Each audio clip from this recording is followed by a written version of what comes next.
Welcome everyone to another video, and today we're going to take a look at a team featuring 4 legacy moves in the form of Empoleon with Hydro Cannon, Charjabug with Volt Switch, as well as Regidrago with Dragon Breath and Dragon Energy. So those are the 4 legacy moves. So Hydro Cannon and Volt Switch, you can get it from community days, so there is a chance for you to get it in the future when it does come back out. Whereas Regidrago, it was during an event where all the 5 Regis were in raids, but then again, all of these moves you are able to get it from elite TMs. So if you do have it, you can use it to get these moves. It is pretty good, especially the Dragon Breath and Dragon Energy on the Regidrago, because Breaking Swipe was debuffed for this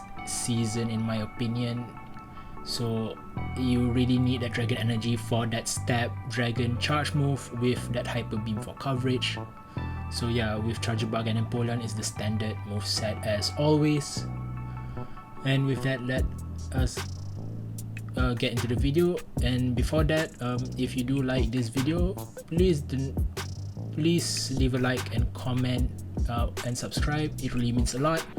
And yeah, let's go into the first battle. In the first battle, we are going to see Alolan Ninetales, which is massive, because this is exactly where we want to see the Alolan Ninetales, because yeah, Regidrago does not like at all to meet these fairy type Pokemons. That is why we have Charjabug as our safe swap, just to beat out those fairy types if possible. But in this instance, because their safe swap was a Shadow Dusknoir, we don't exactly have a proper counter for it, so we are going to shield the charge move and hopefully win back switch with energy. So as you can see here, they will be chunking us with that Shadow Astonish damage, but we are going to come out with a charge move against the Alolan Ninetales, which is massive, because this is exactly the alignment that we want, because Empoleon just completely walls all of its moveset. And here in the back, we will be meeting up with a Gastrodon, which is what Regidrago want to see, right? Because right now with Water Pulse being as part of his moveset, it's not something that it can threaten Regidrago as much. So the only thing that you need to be concerned about would be the Mud Slap damage from its fast move.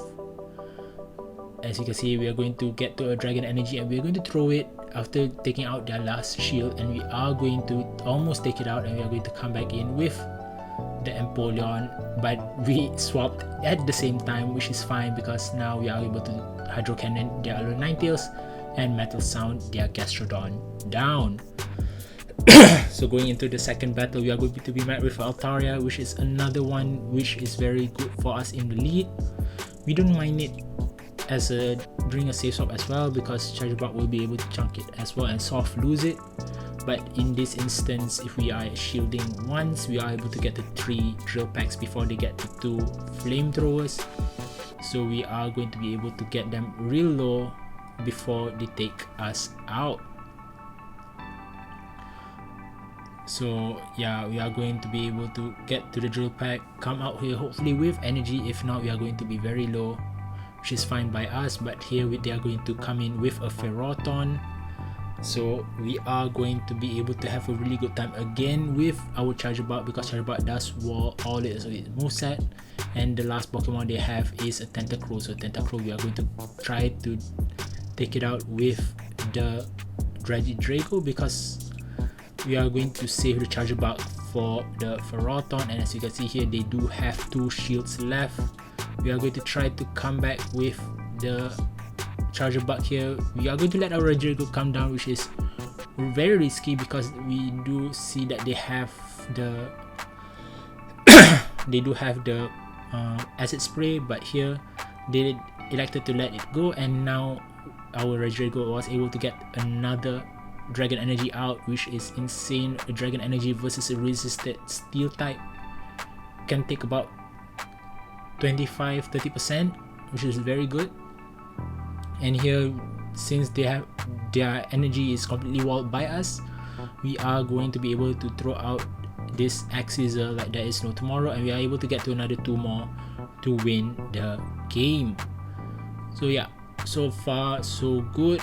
The only problem with this team that I would say is double dragon backline, because it does get pretty iffy versus those type of lineups. But here we are going to be met with somewhat of a mismatch here, because Lantern, even though we do resist their electric charge moves, most Lanterns right now are running water gun as the fast move, which means that they will be doing a lot of fast move pressure against us. And here ideally then we would be coming in with Regidrago, but I'm banking on maybe them having something like a ground water type in the back as a harder counter to electric types. Hopefully that Regidrago can come in and maybe sweep the game with. But yeah, we are going to try to take the shield back from their Pharaoh and hopefully come back in with our Empoleon here to take a shield from them, take their last shield. Hopefully, because right now Pharaoh has a very good pacing with Pack. Pharaoh is not a Pokemon that you want to see, but as you can see here, yep, they do have a ground type in the back. It does have a very good coverage for Pharaoh, because against fire types you do have the Rock Slide just in case, and then if you have against the electric types you have the Mud Slaps. I mean, it's just very insane in general. And here we are going to try to get to a Hydro Cannon, but based on my calculations we are just not able to get to it. So yeah, we are going to concede the game. In the fourth battle we do have Alolan Ninetales again, and we are going to try to catch the Trailblaze on our Charjabug if possible, I think, because right now the only thing that can damage us in terms of charge moves will be Swift. We do get to our charge move. Unfortunately, they do get to their second Swift faster than us, which means that we are going to shield it through the harder eating Hack Scissor, which is the ideal move in this situation. And we're going to throw immediately to the second one just in case they do win the charge attack priority. And now the race is on for the third charge move that we can reach, so that we are able to take the Alolan Ninetales out of the way. And hopefully those two in the back have enough firepower to take out the Pokemon, in this instance Charizard, right? So Empoleon and Regidrago has quite good synergy with its fairy type weakness that Regidrago has. Empoleon does resist it, and Empoleon being weak to electric types, Regidrago does resist that, so it does have some sort of play against each other. So most of the time you would see them in Ultra League, but I think in Great League they do still have some play, and very well played to my opponent here in this game, because they swap on the drill pack against their Jumpluff into their Shadow Empoleon, but it does give us an opportunity to farm them all the way down.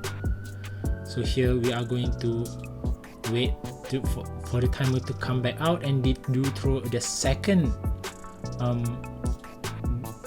ground type, second water type into our Pokemon, and they swap again into their Jumpluff to catch the X-Scissor, which is fairly good for them. But then again, it just means they are getting switch locked against us, where we are able to just swap freely and make sure that we do take the switch if needed. And here the timer is almost up, but we will be able to, I think, throw another charge move against them. And we are going to throw the Hydro Cannon, knowing that we saw the switch this time, so we are going to throw the harder hitting move. And now the race is on before they get to another charge move. And because we saw that the Jumpluff has Energy Ball, this means that they either have to go for a bait move of Aerial Ace, or they have to go for a double nuke with Acrobatics, and in this instance they won't be able to out farm the energy to get the 2 charge move to take us out before we get the 2 Dragon Energies, right? So as you can see here, the opponents nowadays just know how to swap, right? It's not like the early days of Go Battle League where people don't know how to swap at all, and this instance is another reason why it's quite hard to climb nowadays in Go Battle League. But if you can find your moments, I think it's quite good. I mean, against an Empoleon say swap, we are able to take the opportunity to take them out with energy left in the bank. But in this instance against the Chestnut, we need to throw a charge move to take it out. We don't have any fast move pressure to take them out necessarily. Of course, Regidrago does resist everything except for superpower, but we will be needing to expand shields just to find out what is their charge move. So the same goes to Empoleon, and here because we saw that they have Thunder Punch, so it is safe for us to try to, you know, get the charge move tank onto the Regidrago, because you want to run Frenzy Plant on the Chestnut, right? So yeah, going into, and then they have a Dedenne in the back, which means that is a good game for us. They will be able to outspeed us to their charge moves. And yeah, since this is our last Pokemon at this point, yeah, there's no point of trying to throw the last charge move, and we are just going to take the loss here. And yeah, good game to the opponent, keeping that Dedenne until the end, knowing that Charjabug is the only one that we have to take them out. And here they will have a Marowak, which is a bit complicated for us because they do have Rock Slide and that Mud Slap damage to take our Say Swap as well as our lead out. So, but we don't want to show our hand with Regidrago too early, because Regidrago is the only thing that can not hard counter, but sort of counter their Marowak, right? So we're going to try to get one shield from them and deal some damage before coming with Regidrago, knowing that with Marowak leads you can see a Fairy type in the back, because Marowak just has incredible coverage versus Fairy types' two weaknesses of Steel and Poison. So yeah, as you can see here, they have a Togekiss in the back, and hopefully we're able to take them out. But yeah, in this instance, Aura Sphere just does too much damage, and we are not able to outspeed them to the charge moves, and we are going to let it go. So we are going to see more Peko here in the lead. We are going to swap again to our Charjabug. Empoleon does not want to see it, but we are going to hopefully try to counter it. But they will have a Dragonite in the back, and we are going to try to get to a discharge if possible. Throw another X-Scissor. X-Scissor will take anything, will take a Shadow Dragonite out from this range, no problem at all, and we are hoping to farm them all the way down with energy if possible. And we do have a charge move banked up for the Morpeko, and we are going to, I think, shield this up, because if shields are down, our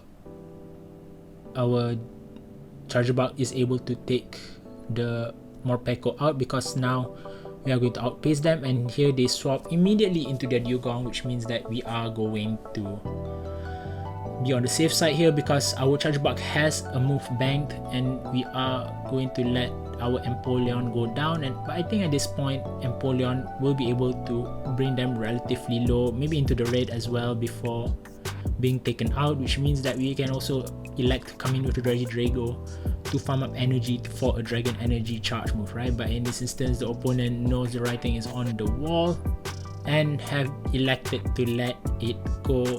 They decided to swap into their Morpeko again, thinking that the chance is still there, but we are going to win the game.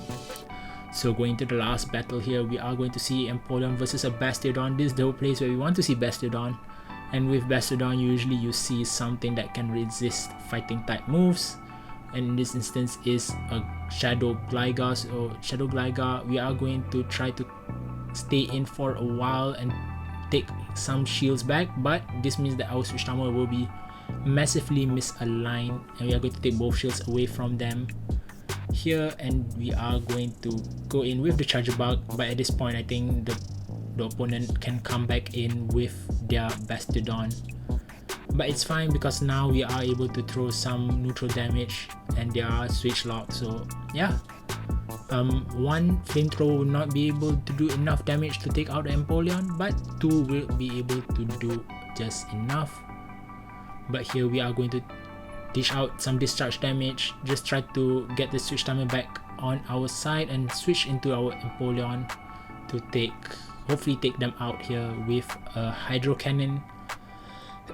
Since they don't have any more shields left, we are going to immediately throw it on just a bit out of alignment and hopefully farm them down. And now their last Pokemon is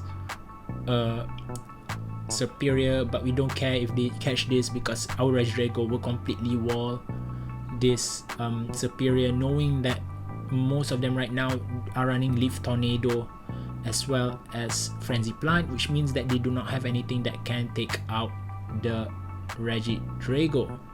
So we are going to hopefully, I don't think we are going to try to mess around with Hyper Beam here, but yeah, we are going to, so we're going to immediately throw in the Dragon Energy, and yeah, this will be enough to take it out with a few Dragon Breaths most probably. So yeah, the opponent sees the writing on the wall and will concede the game again.